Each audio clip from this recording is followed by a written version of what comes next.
Isang Batanggenyong walang takot. Walang inuurungan. Jake Magnus. Jake Magnus TV nga po pala, isang Batanggenyong walang kinakatakutan at walang inuurungan sa paghihimay ng mga napapanahong balita dito sa ating bayan. Basta nasa katotohanan at tama ka, handa kang ipaglaban at kakampi ng mamamayan. Jake Magnus.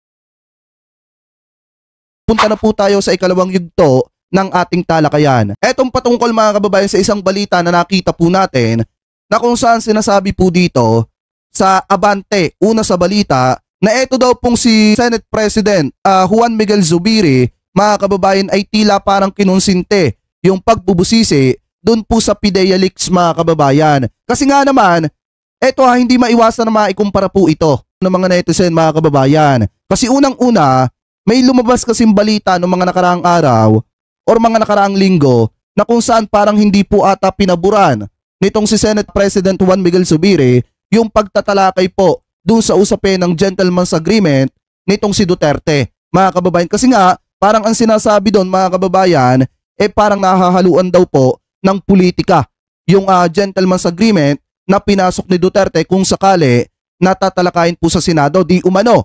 Mga kababayan, ngayon, ang nakakapagtaka po kasi dito at kine-question ng mga netizen, bakit daw pinaglaanan pa ng panahon at bakit daw mga kababayan tila parang pinayagan ni Senate President Juan Miguel Zubiri na talakayin pa ni Senator Bato de la Rosa yung about po dun sa PIDEA leaks mga kababayan, na kung saan sinasabi pa nga ng ibang mga netizen na wala naman daw pong kakwenta-kwenta.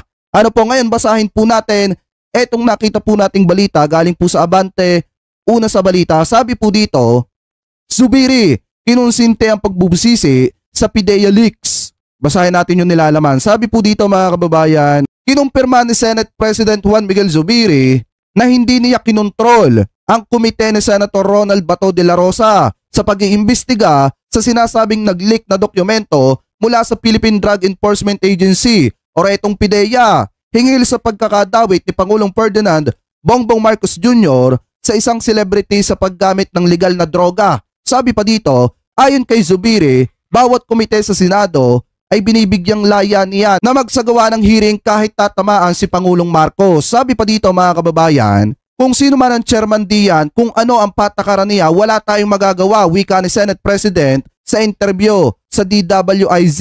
Sabi pa dito, nitong Sabado, kung gusto niyang ituloy ang pagkakonduct ng hearing na ito, then so be it, we will allow it. Yan po yung sabi dito, and respect its position on that matter, dagdag pa niya. Alam niyo mga kababayan, ito yung komento natin dyan Kung hindi pinayagan or kung walang control dyan, etong si Senate President Juan Miguel Zubiri mga kababayan, ibig sabihin kagustuhan po ni Bato na imbestigahan mga kababayan yung PIDEA leaks na yan.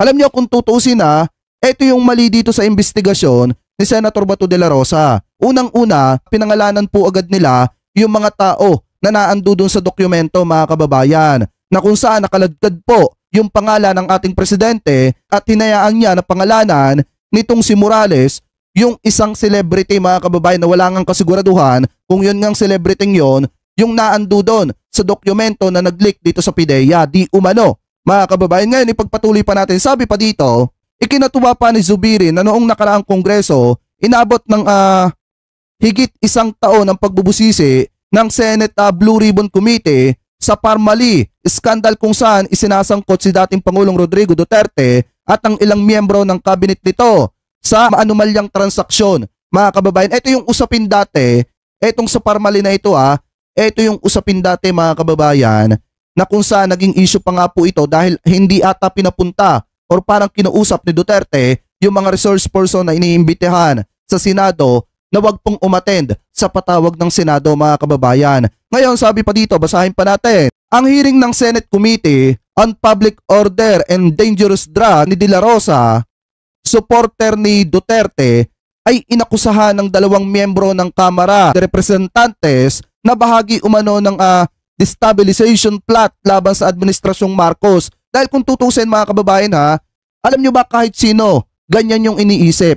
Na kaya tinalakayan ni Senator Bato de la Rosa na kaya yan ay pinag-usapan or dinala sa Senado nitong si Senator Bato de la Rosa mga kababayan ay para masira po ang ating presidente. Dahil alam naman po natin mga kababayan na yan po yung malimit na ibinabato kay PBBM. Ngayon na nakakapagtaka nga, pagdating dun sa national interest or yung national na usapin mga kababayan, katulad ng gentleman's agreement, hindi po nila pinag-aaksayahan ng panahon. Pero pagdating po dito sa usaping ito na wala namang kakwenta-kwenta mga kababayan na ang tanging naging highlights lang ay yung dalawang butas ng puncher, pinag-aaksayahan po nila ng panahon at pinag-aaksayahan nila ng budget para talakayin. Samantala na yung panawagan ng sambayan ng Pilipino na dapat natatalakay at napapag-usapan, hindi po nila pinagbubuhusan ng panahon at hindi po nila tinatalakay. Ngayon mga kababayan, kung titingnan po natin, kahit ako, ang personal kong komento dito, kaya siguro ito tinalakay sa Senado, para talaga masira di umano yung imahe ng ating presidente. Mga kababayan, ano po ngayon, ipagpatuloy pa natin. Sabi pa dito, ikinatwira ng dalawang kongresista na ang pakay ng hearing ay tungkol sa nasa koting Shabu sa Batangas pero isiningit ang dating PIDEA agent na pumirma umano sa dokumento kung saan nakalagay ang pangalan ni Pangulong Marcos kahit ay tinatanggi na ng PIDEA ay may ganitong dokumento. Biruin nyo mga kababayan na ito nga din yung nakakapagtaka kahit ilang beses na itinatanggi po yan ng PIDEA. Ano po? Kahit ilang beses na sinabi ng PIDEA, sinabi pa nga ng PIDEA, nadala po namin yung binder namin. Kahit po tingnan ninyo, kahit po tsikin ninyo, wala kayong makikitang ganyan dokumento. Kahit sinasabi ng PIDEA na gano'n mga kababayan, hindi po gaanong napapansin ni Senator Bato de la Rosa at mas pinagtuunan niya pa ng pansin na talagang pagsalitain mga kababayan etong si Morales. Na kung saan mga kababayan ang talagang opinion natin dyan, kung wala sa PIDEA yung dokumentong yon, ibig sabihin, at kung hindi fake news yun, mga kababayan, ibig sabihin ang nag-leak nun ay walang iba kung hindi si Morales. Kaya nga ang sabi ko nung nakaraan, dapat talaga dyan kay Morales ay ikinokontempt mga kababayan para makita natin kung may maglilik pa na document galing PIDEA. Ano po, so ngayon, maliwanag naman po ang sinasabi dito ng sambayan ng Pilipino. Kung wala talagang kinikilingan at wala talagang inaano etong si Senate President Juan Miguel Zubiri, hayaan niya na mapag-usapan din yung gentleman's agreement. Hayaan niya mga kababayan na matalakay din po sa Senado yung sinasabi ni Roque na gentleman's agreement na pinasok ng dating administrasyon mga kababayan kung talaga na wala pong inaanuhan. Ano po, wala pong kinikilingan. Di umano, yan po ay base po sa mga netizen. Ano po, ngayon mga kababayan, punta naman po tayo dito sa isa pang usapin na kung saan naitanong po yan kay PBBM.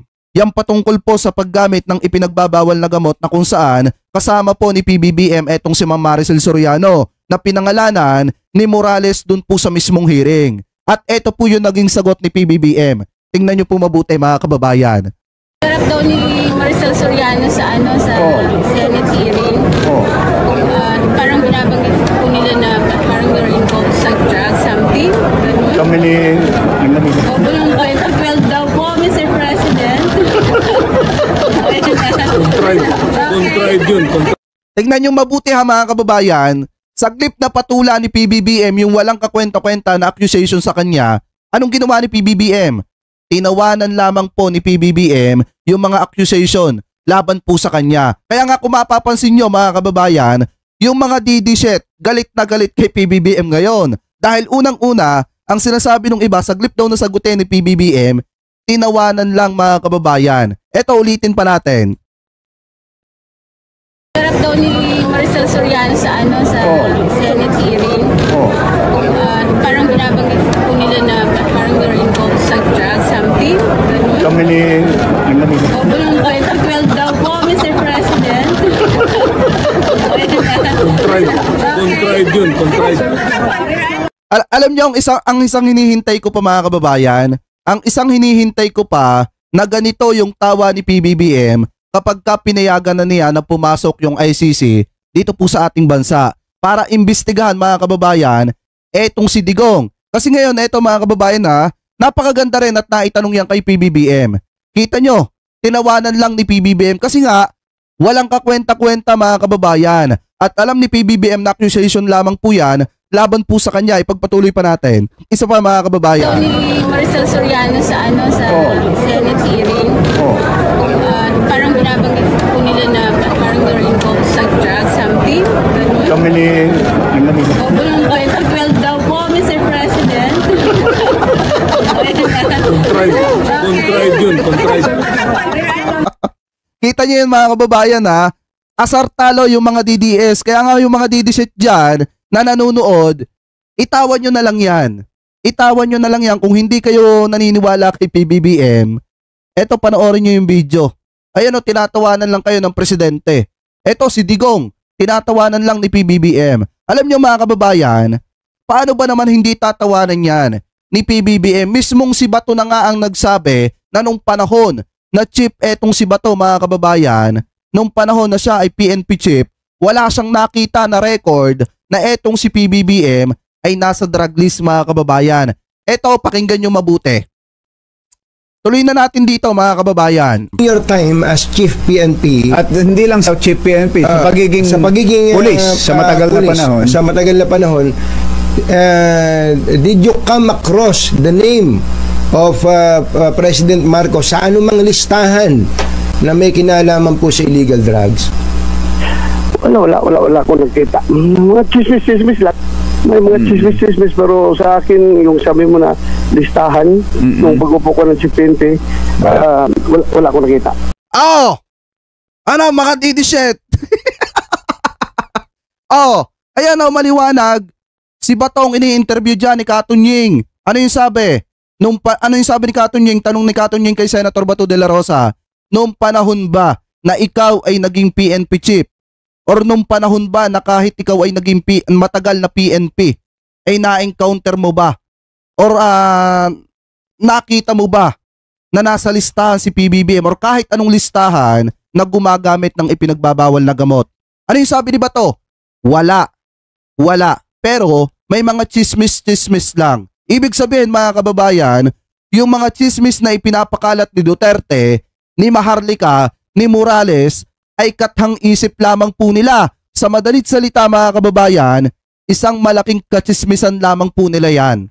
Ano po, dahil alam naman po natin, si Digong may pagkamarites. Di umano, si Maharlika may pagkamarites, si Morales naging marites na rin mga kababayan. Kaya ngayon, eto, mismong si Senator Bato de la Rosa na ang naglalaglag sa inyo. Wala daw oh. Kahit nung matagal na pulis na siya, wala siyang nakita or wala siyang na-encounter na gumagamit or balita or listahan na gumagamit itong si PBBM ng ipinagbabawal na gamot.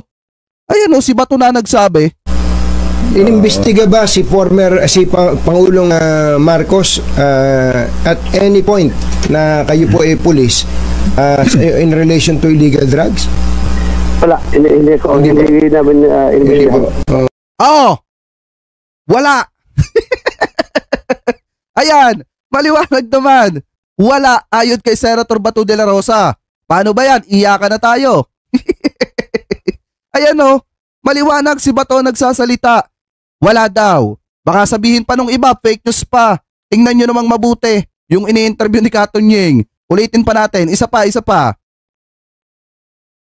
Your time as Chief PNP At hindi lang sa Chief PNP, sa pagiging pulis sa matagal na panahon. Sa matagal na panahon, did you come across the name of President Marcos sa anumang listahan na may kinalaman po sa illegal drugs? Wala ako nagkita. Mga chismis lang. May mga chismis pero sa akin, yung sabi mo na listahan, nung pag-upo ko ng CPNP, wala ako nakita. Inimbestiga ba si Pangulong Marcos at any point na kayo po ay pulis in relation to illegal drugs? Wala, hindi namin inimbestigahan. Wala.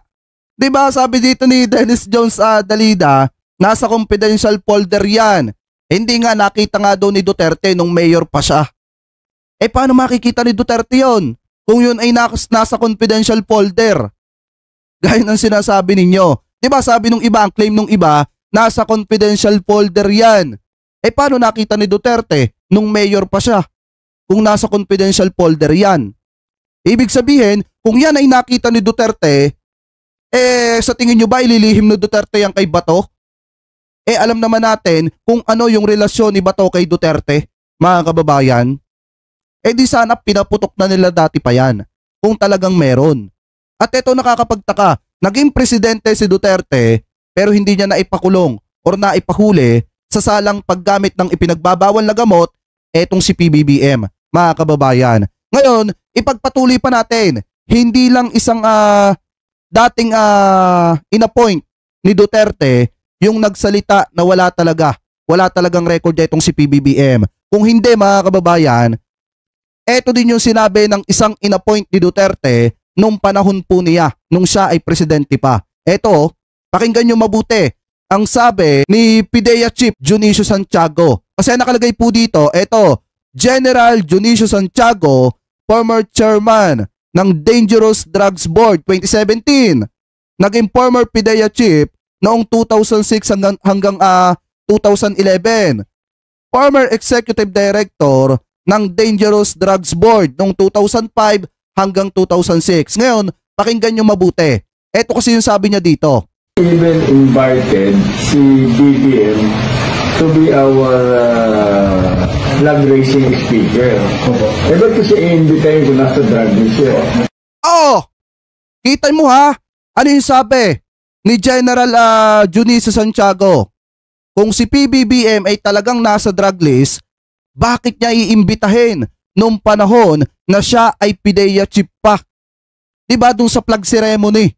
Ito, sabi kasi dito, bakit niya iimbitahin si dating Senador Bongbong Marcos as flag raising speaker sa PIDEA kung nasa drug list siya, mga kababayan? Ito mismong taga PIDEA ang nagsabi. Inappoint pa ni Duterte bilang chairman ata, mga kababayan, ng DDB o itong Dangerous Drugs Board noong 2017. Sabi niya, bakit pa niya iimbitahin bilang speaker etong si PBBM doon sa kanilang flag raising kung alam niya na nasa drug list at gumagamit ng ipinagbabawal na gamot? Yan napakaliwanag naman. Paano kaya nila pasisinungalingan ito? Eto mismo inappoint ni Duterte yan noong panahon ni Digong, mga kababayan. At alam naman natin na hindi i-appoint yan ni Duterte, mga kababayan, kung hindi niya nakitaan na magaling sa trabaho. Ayan mismong siya na ang nagsabi. Alam niyo mga didiset, huwag kayong magbulag-bulagan. Hindi uubra sa akin yung pagiging bulag-bulagan ninyo. Ngayon pa lang, kung maaaring pukpukin niya mga ulo ninyo para matauhan kayo, talagang gagawin natin yan dito. Diba? Eto maliwanag na. Mismong mga dating kaalyado ni Duterte ang nagsasabi na wala talagang record si PBBM nang gumagamit na ipinagbabawal na gamot. Alam ang pasinungalingan natin yan. Mismong sila na ang nagsabi. Ano po ngayon, mga kababayan, ulitin pa natin para marinig nyo pa. Even invited si BBM to be our flag raising speaker. Ba't kasi i-invitahin ko nasa drug issue? Nung panahon hindi pa siya Pangulo. Senador siya. Senator. Even invited si BBM. Yan, kita nyo, ang tanong sa kanya, nung panahon ba hindi pa siya Pangulo? Ang sagot ni General Santiago, ni former PIDEA chief, mga kababayan, General Junicio Santiago, senador pa siya nun. Nung inimbitahan niya bilang speaker sa kanilang flag raising sa PIDEA, mga kababayan. Ayan maliwanag naman. Mga kaalyado ni Duterte dati ang nagsasabi ng totoo na wala naman nga talaga sa record etong si PBBM. Ano po ngayon, pakinggan natin, mga kababayan, ito pang isang balita na nakita po natin kung bakit natin nasabi sa inyo na malaki ang posibilidad na tamaan, mga kababayan, etong si Bato at si Morales doon sa ginawa po nilang hearing, mga kababayan, dito sa Senado. Dahil, mga kababayan, alam naman po natin na talagang nung hiniring ni Bato yung patungkol sa PIDEA leaks, meron po mga tinamaan na dapat talaga hindi tinamaan nung panahong yon. Dahil unang-una, hindi pa kumpleto yung pag-iimbestiga ni Senator Bato de la Rosa. Pero ang dating kasi, mga kababayan, parang hinatulan na nila etong si Ma'am Maricel Soriano at saka po itong si PBBM. Bakit? Dahil unang-una, idinawit ni Morales, ginamit niyang panghilis yung drug record ni PBBM na dapat hindi po ipinapakita sa publiko. Pangalawa mga kababayan, ipinakalat ng mga DDSet katulad ni Atty. Vic mga kababayan, yung drug test record ni PBBM na dapat po talaga confidential. Ano po mga kababayan, kahit pa sabihin nating negative, dapat po confidential, lalo na't hindi pumapayag yung may-ari na ipakalat mo. Ngayon, tingnan po natin etong naging opinyon. Yan, etong naging opinyon ni Professor Contreras tungkol po mga kababayan sa pagkakakilanlan ng isang taong sangkot sa droga, bawal daw ilabas. Bakit mga kababayan? Eto, pakinggan po natin. Isang bagong segment po na magbibigay linaw sa iba't ibang isyu sa lipunan at magpapaliwanag sa mga pulisiya ng ating gobyerno. Yan po ang hatid ng ating programa sa inyo araw-araw. Kasamang isang respetadong political analyst at professor na si Professor Antonio Contreras. At sa puntong ito, puntahan na natin si Professor Contreras para sa kanyang punto de vista. Professor?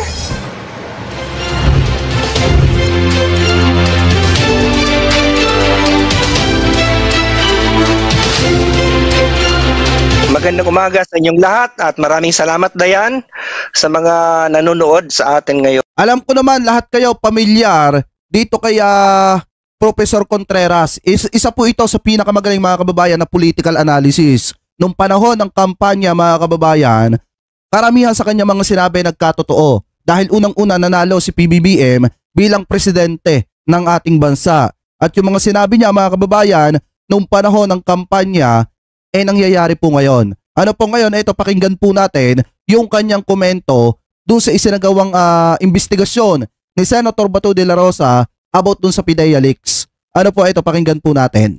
Yun. Ika nga natin, no one is above the law. Tama. But no one could also be below it. And that is why meron po tayong sinasabi na equal protection of the law.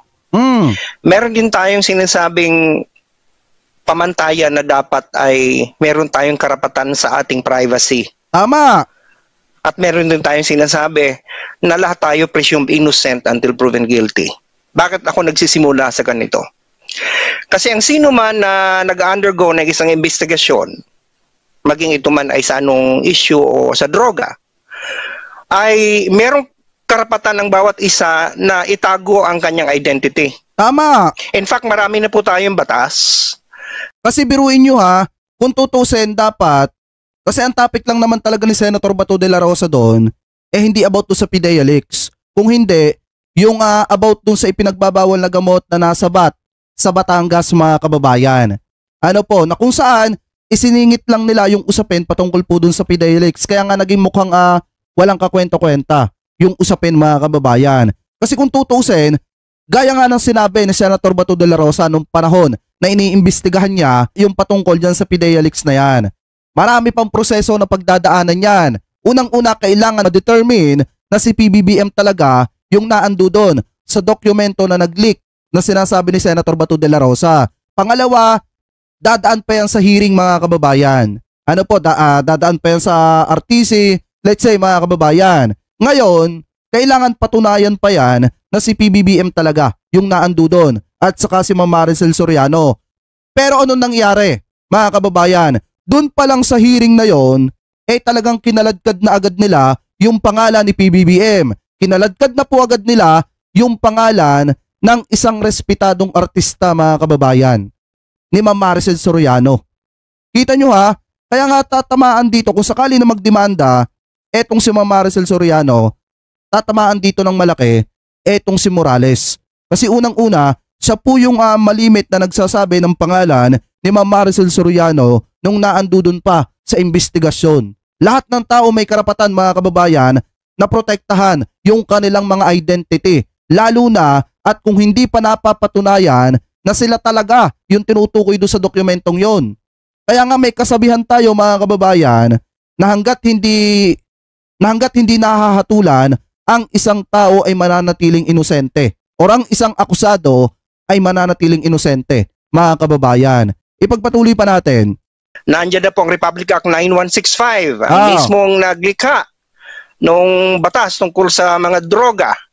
At sinasabi dito na may karampatang kaparusahan ang sino mang opisyal na maglalabas ng identity ng mga tao. Tama. Na iniimbestigahan o kaya ay voluntary na nag-undergo ng drug treatment or even compulsory. Hindi ho basta-basta pwedeng ilikyan at ilabas. Tama. In fact, ang DDB Regulation 8 noong 2003, ito ay pantungkol naman sa workplace sapagkat yung mga nagtatrabaho sa mga kumpanya, pabrika, eskwelahan, universities, may mga tinatawag tayong mandatory drug test o voluntary drug tests. Yung resulta ng mga drug test na ito ay dapat ay confidential. In fact, ang employer na lalabag dito ay pwedeng makasuhan at pwedeng makulong. Kailan lamang pwedeng ilabas ang resulta ng mga drug tests?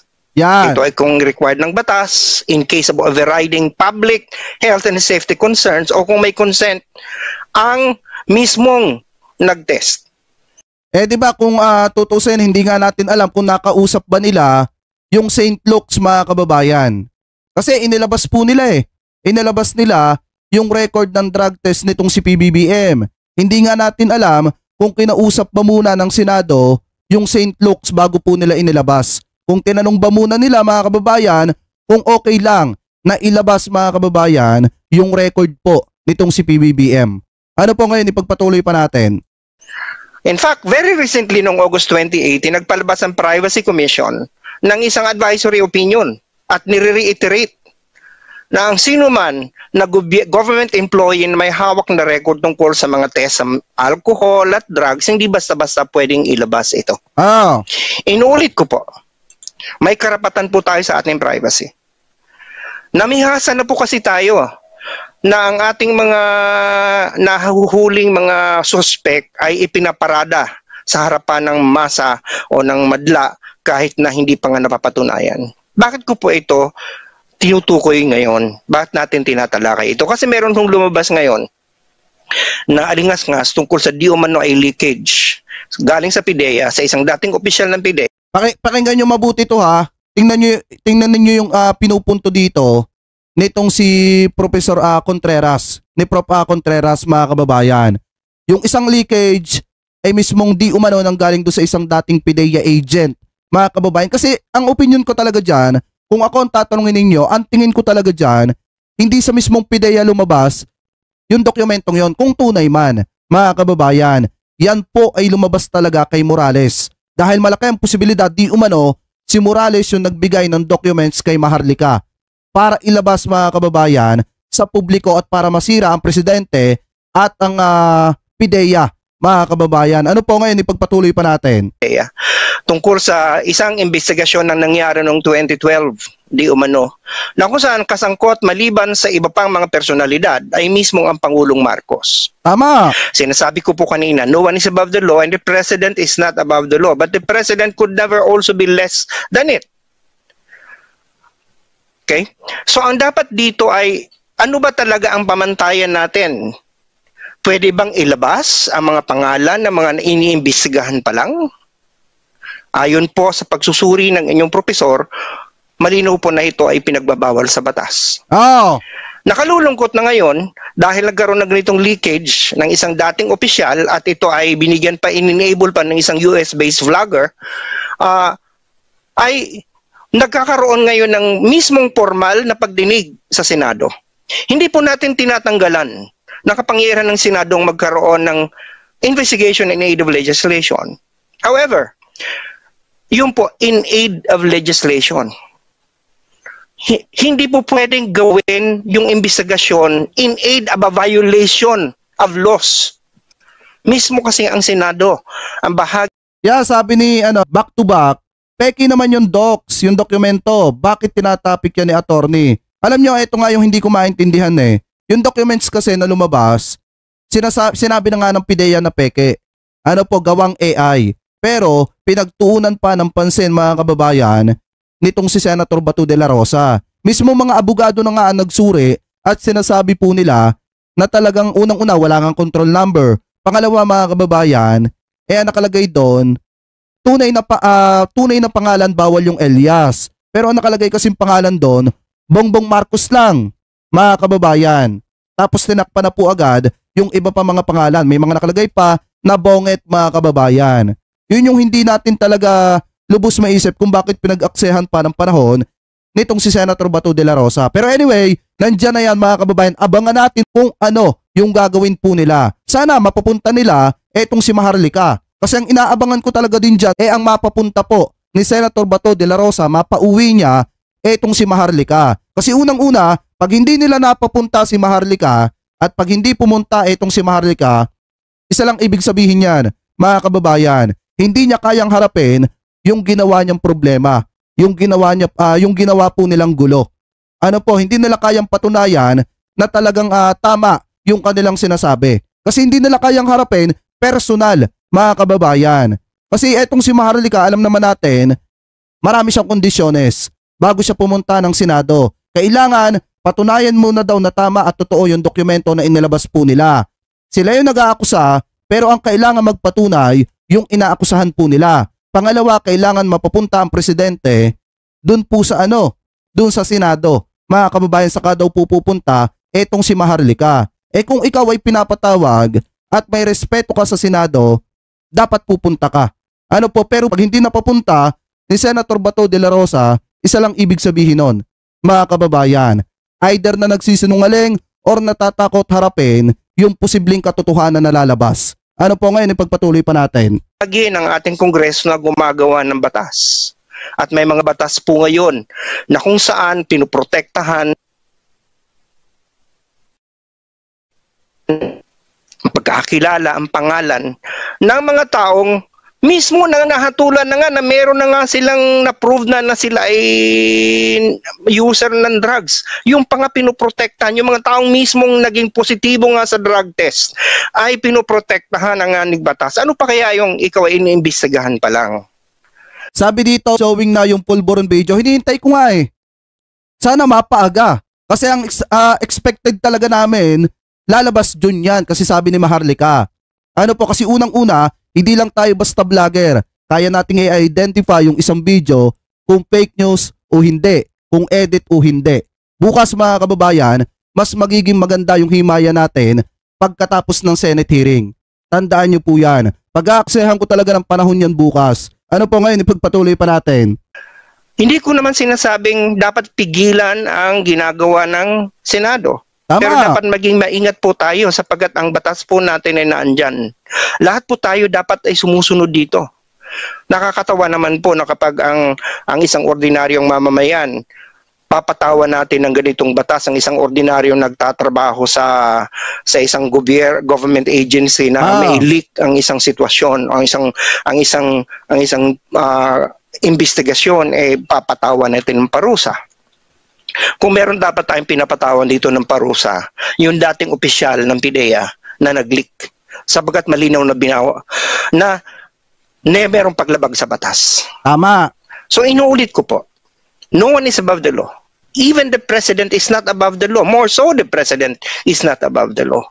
But this is not just about the president. It's about other names that are now being implicated or impleaded and involved in that particular leakage.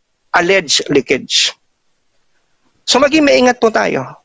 Hindi po natin pwedeng gawin ng isang function in aid of legislation kung ang pagsasakatuparan po nito ay mag-i-involve ng paglabag naman sa karapatan ng mga tao. Tama. Sapagkat kitang-kita na po natin ito malimit na yung mga naimbitahan sa Senado, minsan yung kanilang karapatan ay nalalabag. At mismo ang Korte Suprema na ang nagsabi nito. Maging maingat po tayo. Kaya panawagan ito sa mga senador, lalo na kay Senator Bato de la Rosa, maging maingat po sana tayo dito sa pag-iimbestiga nitong usaping ito. Sapagkat hindi lamang po ito tungkol sa presidente. Ito pa tungkol sa iba pang mga pangalan na naandoon. Lahat po. At hindi porket presidente ang Pangulo, si Pangulong Marcos, siya ay exempted na sa batas. Tama. Sinasabi nga natin, no one is above the law, but no one can also be below it. Kaya meron tayong equal protection of the law. At wala naman pong sinasabi doon na exempted kapag ikaw ay presidente na. So, yan na lang muna po at hanggang bukas na lang uli. Balik ko tayo sa studio. Napakaliwanag ng sabi ni Profesor. Dapat kasi mga kababayan, unang-una, pinoprotektahan ano po yung mga naandudong pangalan. Hindi basta po inililik yan, hindi basta ipinapakalat. At mas lalo mga kababayan na dapat nagiging mas maingat yung pag-iimbestiga ng isang nag-iimbestiga patungkol po dun sa mga pangalan na naando doon sa dokumento. Kaya nga ang sabi ko mga kababayan sa inyo, walang ibang dapat i-contempt dyan kung hindi yung nagpakalat ng dokumento. Kung tunay man na may nagpakalat mga kababayan. At kung hindi fake yung documents na ipinakalat na nag-leak sa PIDEA at itinatanggihan ng PIDEA, walang ibang dapat na parusahan dyan kung hindi si Morales, mga kababayan. Kasi sa mismong kinlaim niya na siya yung gumawa ng documents. At malaki ang posibilidad na kung ikaw yung gumawa ng documents, mga kababayan, ikaw din yung nag-leak at nagbigay kay Maharlika. Yan yung tingin ko dyan, mga kababayan. Kaya nga, pagkakaalam ko, di umano ha, pakitama na lamang po ko kung ako po ay mali. Di umano lang naman mga kababayan. Parang ang pagkakaalam ko ata, parang si Senator Jinggoy kasama rin ata dun sa mag-iimbestiga po sa Senate hearing. Bukod kay Senator Bato de la Rosa mga kababayan, kasama rin po etong si Senator Jinggoy. Pero kung tutusin, dapat talaga mag-inhibit etong si Senator Bato de la Rosa sa usaping yan. Dahil ayon po sa kanyang interview, 100% naniniwala siya na totoo yung dokumento na ipinakita ni Morales, mga kababayan, dahil lamang po dun sa 2 butas ng puncher. Ano po, kaya dapat talaga kung tutuusin, kung ikaw ay chairman ng komite at 100% naniniwala ka na agad doon sa ebidensya sa documents, paano na lang yung mga taong nagdidepensa, mga kababayan, hindi mo na paniniwalaan?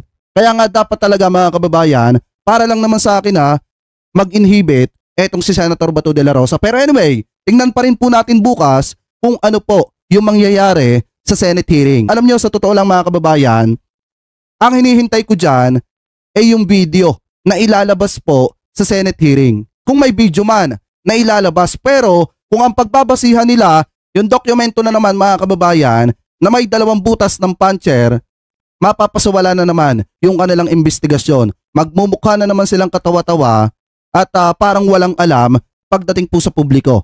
Ano po ngayon mga kababayan, sana mapapunta nila si Maharlika, si Ma'am Maricel Soriano at yung iba pa na mga resource person kung pinapupunta nila mga kababayan. Ano po, anyway, kayo po ano po ang komento ninyo hingil po dito sa mga issue about dito sa PIDEA leaks mga kababayan, na kung saan nadawit po yung pangalan po ng ating presidente at yung pangalan ng isang Diamond Star na si Ma'am Maricel Soriano. Comment below na lamang po kung ano po ang masasabi nyo hingil po dyan